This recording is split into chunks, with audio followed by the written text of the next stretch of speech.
welcome back to Man Cave United. We have a special edition episode today. We've got Adam in the OG Man Cave, and all the way from the United States of America, we got Tim. Tim from Soccer As We Like It, obviously the host of Soccer As We Like It. He's got his own pod. Make sure you subscribe and like his channel, guys. Today we've got a special episode. Thank you. So obviously, with the end of the season already wrapped up, and the end of season awards being handed out recently, bit of controversy at the in the United camp. We had David De Gea. He was awarded the Players' Player of the Year, so that was voted for by the players. And then an award that he's won before, and I think the eventual winner, the eventual winner of the award has also won it before. I think the Sir Matt Busby Player of the Year award, and that went to Cristiano Ronaldo. Now, a bit of controversy, boys, about the winner, because, well, we're about to get into it. But first, let me go over to Tim, ask him how he's doing. Tim, how are you, my man?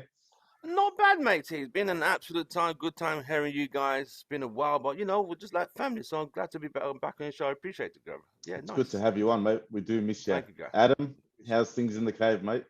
Yeah, mate, Cave, we're getting a few new items in, building up for the Australian tour. Got a couple little things for you, Emad, coming along, and it's getting exciting. It's only a month away. Sorry? What's in the back? What's hanging up there? Who's that? I hung Kira's David De Gea's flag up, mate. For a minute, I had to look. Is there someone climbing up there somewhere? Yeah, so Kira wanted a David De Gea. She's a massive fan of David De Gea, so I've got a flag made up for her for the tour. So she's going to be trying to get David to sign that for her, and she's desperately trying to get his jersey as well. Just make her a sign. It could be done. Yeah. In the meantime, I look like I'm stuck in some airport customs. Interrogation. About to be deported. Yeah, I'm not in my usual spot for this episode. I am away from home, so I apologize for the blue, but then it's too bright behind me. Anyway, guys, let's get stuck into it. David De Gea, Cristiano Ronaldo, our two most standout players all season, has to be said. Considering what a poor season it was, considering the number of poor performances by the majority of the squad all season long, these two guys really stood out. And now the argument can be said that where would we be without Cristiano's goals? And vice versa, where would we be without David De Gea in goals? Now, if you look at it in just a broad view, we finished on 0 goal difference. That was something. So lucky it wasn't a minus. But tell me about it. We're close. 0. So that in itself is one shocking stat, especially for a club like ours, Manchester United. But if you look at the number of goals we conceded and the number of goals scored, and I'm going to let you two guys get stuck in.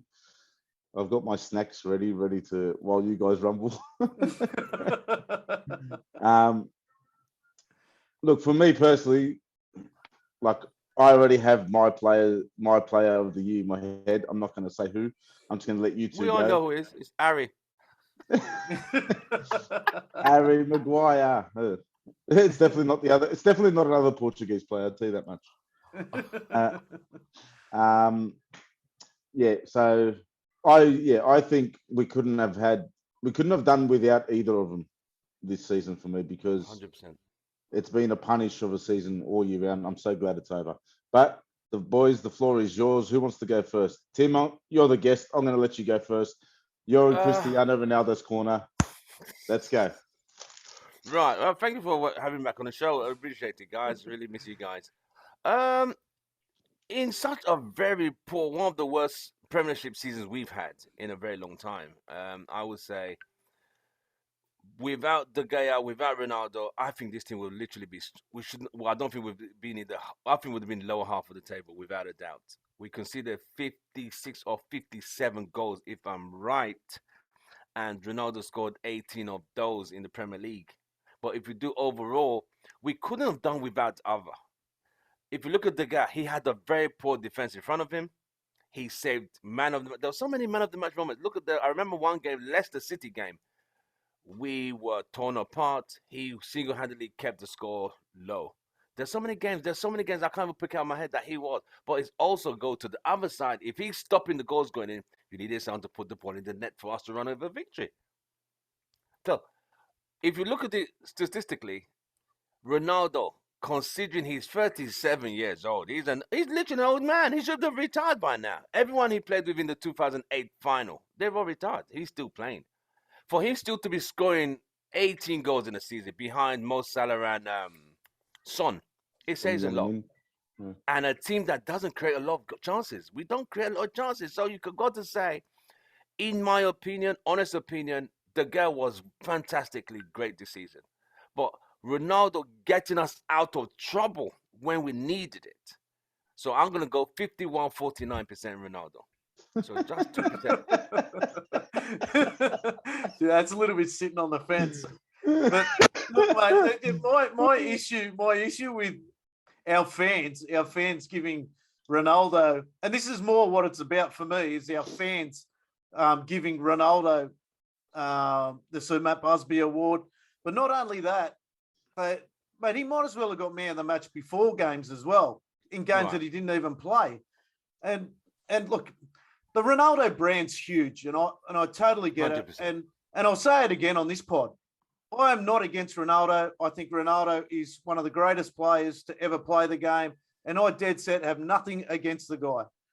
But what I have got against, not against him, but our fans, is they just look at the marketing around him, and they didn't actually vote, in my opinion, for the player that actually deserved it. And going against Ronaldo, the amount of games he missed, and one stat that really played with my head was, we never won a game when Ronaldo didn't play. Okay, so in my opinion, if Ronaldo plays those games, we're a good chance of winning that game, right? So I'm going to rattle off just probably 3 or 4 to you. Okay, we got when we played Manchester City. Okay, we're probably not going to win that game, but we're going to score goals, right? We're probably going to score at least, maybe we scored 1, but we might score 2, and that might put a bit of pressure on City to give us the opportunity to maybe create an upset like we did over the past couple of years. Okay, Ronaldo never played in that game. Okay, and then we've got the Liverpool game. He never played in that game. Sorry? These are all the second games, yeah? The second game. Both second games. Yeah, right? Then he never played in that game. And this is when we were going down the ladder. We were losing games and everything like that, right? So he never played in that game. I think Liverpool won that game. Was that 4-0 or something like that? 4-0, yeah. Yeah, 4-0. Same against Leicester City. A draw against Leicester City. Now, these are games that, and I understand, like, he had a bad time with his child and things like that. But even before that, we look at games like against Aston Villa. It was a 2-2 draw. You know, and twice against Villa. We lost 1-0 to Villa as well. You know, Young Boys. We had a draw against Young Boys as well. Did he play in that game? Yeah, he scored. He scored the goal in the Young Boys game. The second game, was it the second game that he didn't play? He scored in both games. He scored in both games. So the West Ham game's the other one that I was thinking of. Yeah. That we lost 1-0. You know, these are games that, in my opinion, that if Ronaldo's there, we're obviously a better chance of winning these games. And I got a little bit sick of hearing, okay, the 37, he is 37 years old. And through this season, yes, I was thinking the goals that he was scoring, the hat-tricks that he was getting, I was there going, mate, this guy's unbelievable. And he is. But in my opinion, just before Christmas, when he never scored for, I think it was at least a month. 6 games. 6 or 7 games. Yeah. And then he scored, and then he went on another break where he never scored. These are the little things that was irritating me the most about our fans giving him Player of the Year. De Gea was still making saves and keeping us in the game, if you know what I mean. So things like that, just like just drove me nuts. You know, Ronaldo had probably, I still remember there was a time, and I was looking at these stats, and I think he had 13 big chances where he probably could have sealed the game for us, where he never scored for us.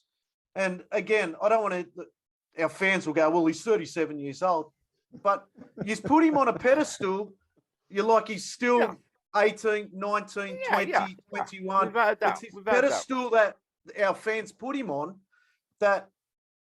But then they don't allow you to criticize him. Exactly. Like, I know I get criticized because I don't back Cristiano Ronaldo all the time. But someone's got to be against him. Like, surely not everyone can love this guy. Yeah. So I think that people make the mistake, Adam, is that when we criticize, and this is not just for Cristiano, well, this is for any player that we criticize. It's like there are some players we don't like, but Cristiano is not that player. We love Cristiano Ronaldo. We love the things that he's done at the club, where he's done in his career, where he's been, where he's gone, that he's come back. We love all that. That's the reason. Yeah. We love the nostalgia, right? We love that. We get that. But it does not mean he's not open to criticism. It does not. Without a doubt. Without a doubt. It does not mean he gets a free pass all season long. No, he doesn't. He knows that. You can see what he does. He's always pissed off when he doesn't deliver. Fans are making the mistake of thinking that if you criticize Cristiano Ronaldo, oh, you're a hater. No. Everyone's that's stupid. Yes, he's 37 years old. I take my head off to you because I'm 37 years old and I don't look half as good as the bloke does. I've seen you play. You got good touch, mate. Don't worry about that. I'm not talking about touch. Paul Scholes and, I'm talking about physique. Oh shit, mate, physique. Yeah. Right. A long way behind that. I don't look anywhere near as good as he does, right? In terms of physique, I take my head off to you, mate. I'll tell you what, your hair's up there with his though. But it's starting to dry up. But at 37 years old, you've put yourself out there, right? 100%. If you're still going to play professional football, it doesn't matter who you are and what age you are. Look at Zlatan playing in, and I know it's a Serie A, but he's 40 years old. Still winning titles, but you've put yourself out there. You're still open to criticism. Now, for the last, David De Gea, for example, a couple of seasons ago, he went on a 2-season bad spell. People were ready to throw him in the bin, out the 100%. Door. But they forget that he's won Sir Matt Busby Player of the Year how many times in a row? 4 times. Which, and with all due respect to him, is quite embarrassing that a goalkeeper at your club it just shows where we are. Is winning best player of the year. Because he's the one that saved your season. When really a club of United stature should be banging in goals. We should be up there winning titles, but we're not. No, we're not. Instead we're relying on our keeper, who, for the best part of his career at Manchester United, is probably the best keeper in the world, but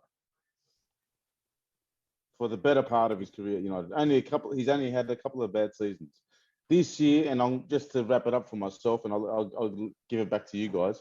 I do remember when, I know Adam said Ronaldo was winning Man of the Match awards for games he wasn't either performing well in or whatever. I do remember, I think it was against Burnley, and I watched that game at was at Scruffy's, Adam, with Tom. It was a Saturday morning kickoff. Ronaldo had a shocker, right? Scott McTominay, my love child, right? I think he scored a goal. He ran amok in midfield, just killed it, right? Should have. While Tom was doing his podcast, it come through on the phone that Cristiano Ronaldo was man of the match, and he had a stinker. Yeah. So I think the fans, you're right. The fans need to sort of just open up their eyes a bit and just actually watch a game of football and see what happens. I still remember it happening with Fred as well. Fred was on fire for about 3 or 4 games there at one stage. And, probably not 3 or 4, but at least 2 or 3. And Ronaldo was still winning man of the match. And it was, it was literally killing me. I see where you're saying. I see what you mean, and I speak to a lot of fans. Like you said, it's the whole euphoria, what he's done past, currently, and present. That's where the whole Ronaldo thing is. It's like a son who has grown through he came to United at 18, did everything, achieved, won all the trophies, bang, he left, come back, still trying to do what he's been doing in a different team, different era. We get it. There were times he had some shocking performance. I mean, like, damn it, he was poor. But I would, you know me, I would just say, yeah, he had a bad game. Everyone has a bad game. I don't expect him to be 100% all the time. But there were some games whereby he had the bad game, but the guy still kept us in the game 100%. You know? This team, it's just unfortunate. This team is one of the worst I've seen United in, honestly. Because if you take two of them out of this game, you could just imagine for a minute, where would this team have been without Ronaldo and degea? Just take two of them out. I know Henderson would have been as great. And who would else have been scoring the goals? That is how bad this team was. Relegated. And we don't create chances. We barely create chances. If I was looking at, someone was telling me a stat as well. The two corner kicks we scored, two Telles corner kicks. Ronaldo scored a header on both, the Norwich one and the Spurs one. We did employ a guy called, what's his name now? The set piece specialist. Something Ramsey. And I think we only scored 2 goals from set pieces all year. And you ask yourself, how is that possible? Yeah, it's just so bad. But it's so much going on in that team, and the players this season, I honestly think wholeheartedly, most of them really were disappointed. I think some of them couldn't be bothered. I think most of them giving up by Christmas, they were done. Like, as the minute they announced Ralph as interim, it was over. It was over because they didn't have to play to prove anything because they knew. We lost him. Yeah, he'll come back on. Well, I'll give you a couple of stats. While Tim's sorting himself out there, he's frozen. I'll give you like a couple of Ronaldo shots, Ronaldo stats for the season. Yeah, he had shots on target per 90 minutes, and I suppose that'd be over the amount of games that he had. So it was like 1.8 shots on target per 90 minutes. Shots per 90 minutes, 3.2.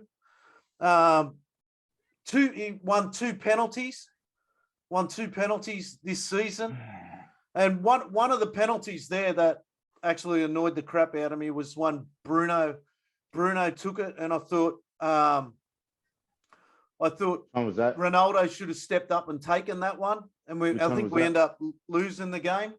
I think that was against Villa game, yeah. At I think home. it was at home, yeah. Yeah, we end up losing the game, didn't we? Losing. Yeah, we end up losing the game. Yeah, just things like that. Just I wish our fans would, before they vote or look into it, go and vote for a player. Just have a look back in the season before you just go and click. Oh yeah, Ronaldo is the GOAT. Let's go and vote for him. Yeah, I'll throw some stats at you about De Gea, and look, and I'm sure most of the people that do watch our channel, they probably did vote for Ronaldo, and I know a few people, a few of my mates that all voted for Ronaldo. And let me tell you, when I've sat around with them, I've tried to convince them that De Gea should have won it, but they're convinced because Ronaldo scored the goals, he should have won it. I'll tell you what, this is the argument, right? It's all good and well Ronaldo scored all those goals, yeah? Fantastic.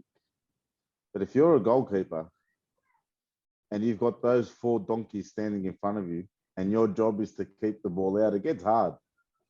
And to make saves in the way that he did and the games that he kept us in that he did single-handedly, it's no easy task when you've got a midfield who leave holes the size of the Grand Canyon, right? And then you've got those 4 donkeys standing in front of you. It doesn't matter which 4 were chosen either. Yeah. Whether it was Varane, Maguire, Lindelof, Maguire, Varane, Maguire, Shaw, Jesus, Moses, Noah. It doesn't matter who you put there, right? Yeah. They were going to just leave. They were going to leave gaps, and De Gea's going to have to pull a rabbit out of his ass. Yeah. Look, I acknowledge Ronaldo scored 18 Premier League goals. I acknowledge he scored 6 Champions League goals. But for me, the big chances is the one for me, like at 13 13 big chances he missed.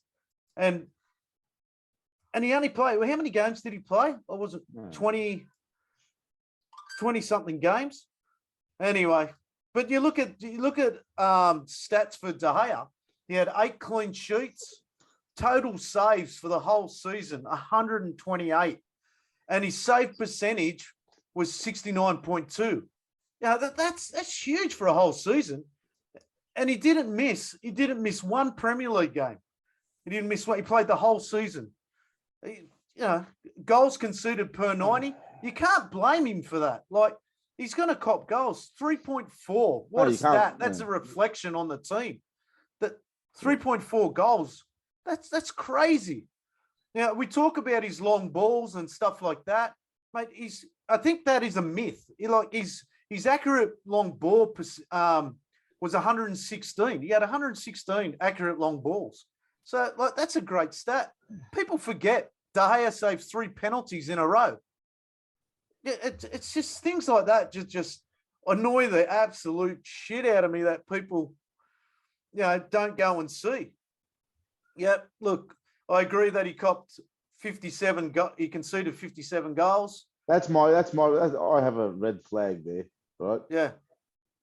I don't cop that.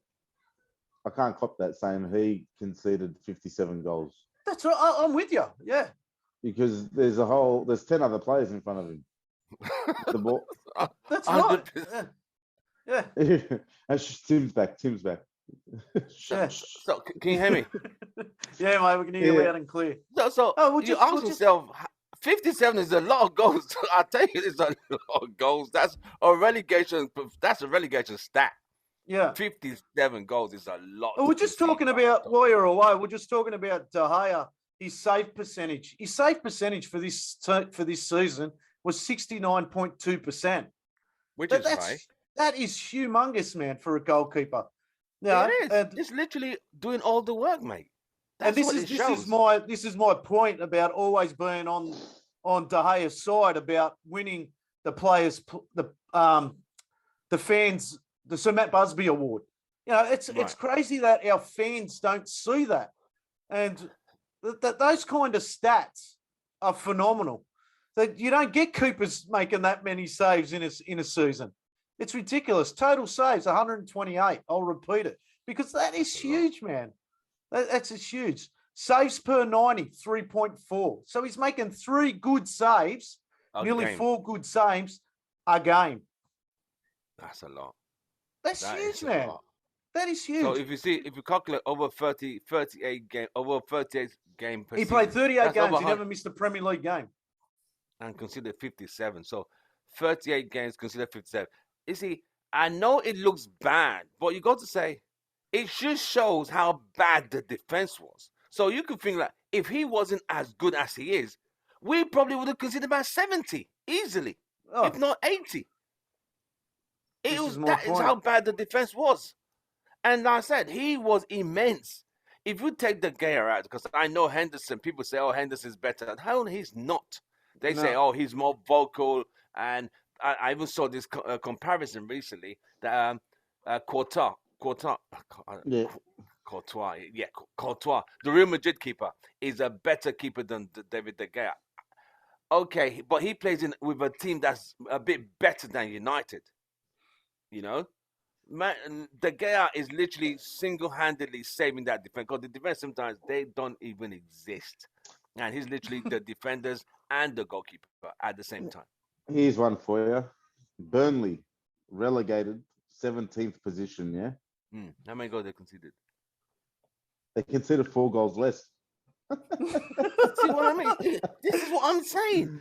That when you said that stat, because I just joined back at that stat, it's 57. That's a lot of goals to concede. That's relegation for mate. Relegation. But the only reason is because of we're able to. It's so shocking, mate. What Norwich? How many did they concede? Norwich in the 70s. So if the guy did not make those, 84.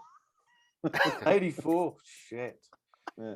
That's an average of 2 a game, literally. They only scored 23. Wow. That's a minus 61 Oh, goal difference. So you ask yourself, was it even worth coming to the Premier League to come and embarrass? But they made the TV money. They made the TV money. They went back. They never offer anything in the Premier League, Norwich. You watch. They'll come back up after next season. Yeah. And then they'll go back. Yeah. I tell you what. Back in the 90s, they had a Manchester United player called Mark Robbins, and mate, he used to every time United played Norwich in the 90s. I think it would have been around 94, 95, probably around that time. Yeah, Mark Robbins used to rip us up big time. He was coming towards the end of his career, I think, by then. Mark was. But look, he had some stellar seasons off the bench for United in the early days. He was a cracking player. Didn't they say he saved Ferguson's job for that 1990 season? Yeah. Oh, he scored that goal, didn't he? Yeah, the third round FA Cup goal against Nottingham Forest. Yeah. Ferguson was under pressure. I remember that. Such good days. Oh, and they're like players like Mark Robbins. And Norwich were good. Norwich were all right back in the day. They were okay. It was always Did you remember when very good. Did you remember when they beat Bayern Munich back in the day? Yeah. They were in Champions League. They beat Bayern Munich. Yep. Yeah. They had a guy called Rule Fox and Mark Robbins. Yeah, they had some good players. Chris Sutton. Yeah, they had some good players. That's the early 90s. I think that could be the next pod. Let's just go back to the 90s with Tim. No. Those were some good football days. I mean, the funny thing is there was no social media. Players played with less money, but they put the heart in it. Yeah. These guys earn 5 times more. Social media don't give a damn. Even if I don't play well, I'm still gonna get picked. I'm still gonna get my followers. I'm still gonna produce a video, and my profile is gonna still get millions of views. That's all they care about. That's it. Pogba's releasing a documentary soon on Prime Video. What does he want to talk about? What does he want to say that we haven't already heard? If you guys could watch it, tell because I'm not interested. I'm literally. We probably won't get it down under anyway. I'm literally disappointed. I'm not surprised, but just disappointed that he has so much potential, but just didn't live up to it.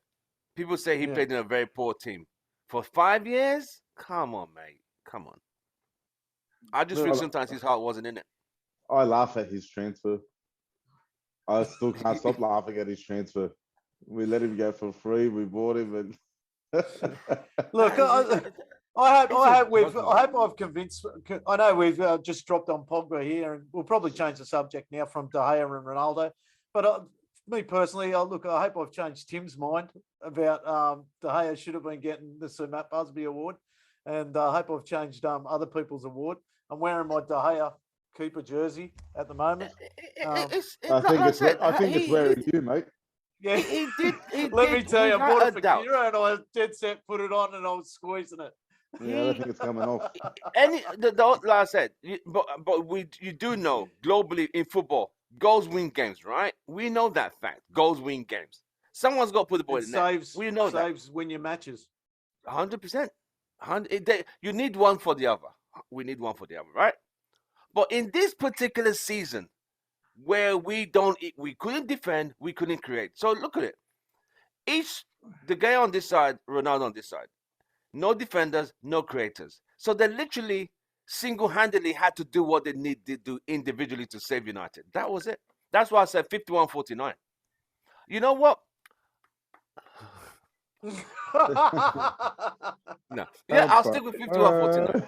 51-49. Which is 2%. It's a 51 Ronaldo and 49 De Gea. 51 Ronaldo, 49 De Gea. No, seriously, and that's 2%. That's a 2% margin, which shows that is how close that race was. But do you think that 51% he deserved the Sir Matt Busby Award?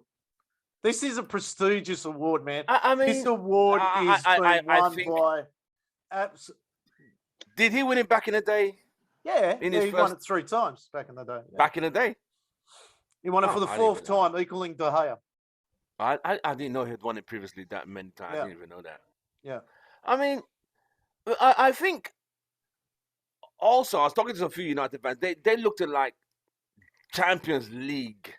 He got us through that whole stage. That was what a lot of people feel like. Okay, without him, we'll know Champions League. That's another thing I'll also say. The Champions League But it's really what stage? pushed The group stage. Mm-hmm. What about against Atletico? Did he get us through there? Whether we went out in the groups, and I'm not saying I disagree with you or anything, but whether we got out of the Champions League in the group stage or the round of 16, what fucking difference does it make? We don't It get didn't a make trophy. any difference because we lost our first game outside the group stage, which was Atletico Madrid. At that time, the players were down tools, literally. It is. Yeah, but the players, you just said it, the players down tools, right? Completely. De Gea didn't. De Gea didn't put down tools the whole season. Ronaldo had poor periods through the season. He had poor periods through the season, and they weren't just little periods; they were big periods. We talk about 7 games. 7 games is a big period in football. Yeah, it could be. Yeah, it could be in football. Yeah. So I would say this: what percentage on a scale of 1 to 10? What would you give Adam? What would you give the guy on a scale of 1 to 10 for the season? Yeah. Oh, easy. In everything, not Premier League, everything. Yeah, for the whole season, this season, I give him 9 out of 10 for the season. 9. Easy. I give him 9 out of 10 because he kept us in games. And if it wasn't for him keeping us in games, we would have been 2 or 3 goals down in some games. And it allowed Ronaldo to get us back in the game. And this is... What would you give Ronaldo scale of 1 to 10? Ronaldo, look, I know I spoke about his age before, look, it shouldn't matter. And he's getting paid the dollars to score the goals. But 100%.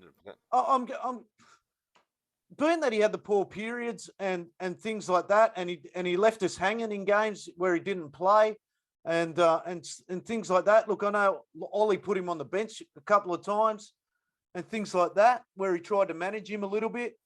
Yeah, there was how many games? I'll count them up: 1, 2, 3, 4, 5, 6, 7. We're talking 8 games here. 8 games. That's a lot of points. That is a lot of points, especially when we're pushing top 4 at the time. 8 games that he didn't play. 8 games we never won. 8 games that we drew 3 games in. These are games that we need a person like Cristiano Ronaldo. So was it he was injured because there's one time he had to go to Portugal for recovery, and he came back against right. De Gea never had to go for recovery, right? And I get it. He's 37. He needs recovery. But we need to win games as well. We can't be relying on Ronaldo all the time. No, we needed to be relying on other players. So, but this is my point. Ronaldo wasn't at those games. He wasn't at those games. He was recovering and everything like that, which I totally agree he probably needed. But if you look at De Gea, who never missed 1 game, he missed 3 games all year, that's a shoo-in for me. It's just... How old is the guy now? 30, 20, late 20s? No, I think he's 30, 31, 32. Yeah. Just too young for a goalkeeper. Oh, yeah, 100%. Yeah. But this is my point. And I'm not trying to convince you. I'm trying to convince our fans who made the decision, 31 years, who made the decision to vote Ronaldo as Sir Matt Busby's Player of the Year. And, mate, I will stand by De Gea. And I stood by him when he was on the down as well. And I stood by him and said, he will come back. He will come back. And the mentality of that player to come back and have the season that he did and not win the Sir Matt Busby Award for the 5th time, in my opinion, is an embarrassment to our fans. It's an embarrassment that our fans never voted for him. And that might be a controversial statement to our fans, but this is the way I am on pods. And if you don't like it, I believe, and I would have stuck up for another player too. And look, there's one little stat that goes around that's misled, and I'll tell you, and Emad doesn't like him.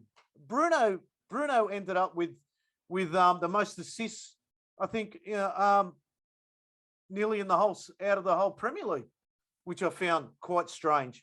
Or maybe I misread that stat. If someone can correct me on it, but and Bruno had a poor season. Don't get me wrong, but yeah. So anyway, that's my little bit of stick, and I fully believe De Gea should have won the Sir Matt Busby Award, and I totally, if everyone's got their own opinion, I totally agree with you. If the fans thought Ronaldo deserved to win it, okay, well, I've now been shut down. Everyone's gone, and look, people, it was good to have Tim on and everything like that. And it was great to get his opinions. It was good to have Emad. Emad's in hospital at the moment with his young bloke. So we might just leave the pod there while the boys are going away. But one thing I will say is it was good to have them on. And it was a good little debate that we had about De Gea and Ronaldo. And they're both legends. They're both, David De Gea most certainly is going to go down as one of Manchester United's greatest goalkeepers. He's absolutely phenomenal in the air. His foot saves next level, and look, it's just great to see, and I can't wait to see him, and hopefully Ronaldo as well in the tour down under in about a month's time. So people, please like, share, subscribe, and I just want to give a couple of shout outs to East Coast Build, who I was helping work for today. Great top blokes, and Noi Holdings, who I work for. They're a great team and great bunch of blokes. So thumbs up, boys. Had a great day today. And so people, remember to like, share, subscribe, and we'll catch you on the next podcast. See yous.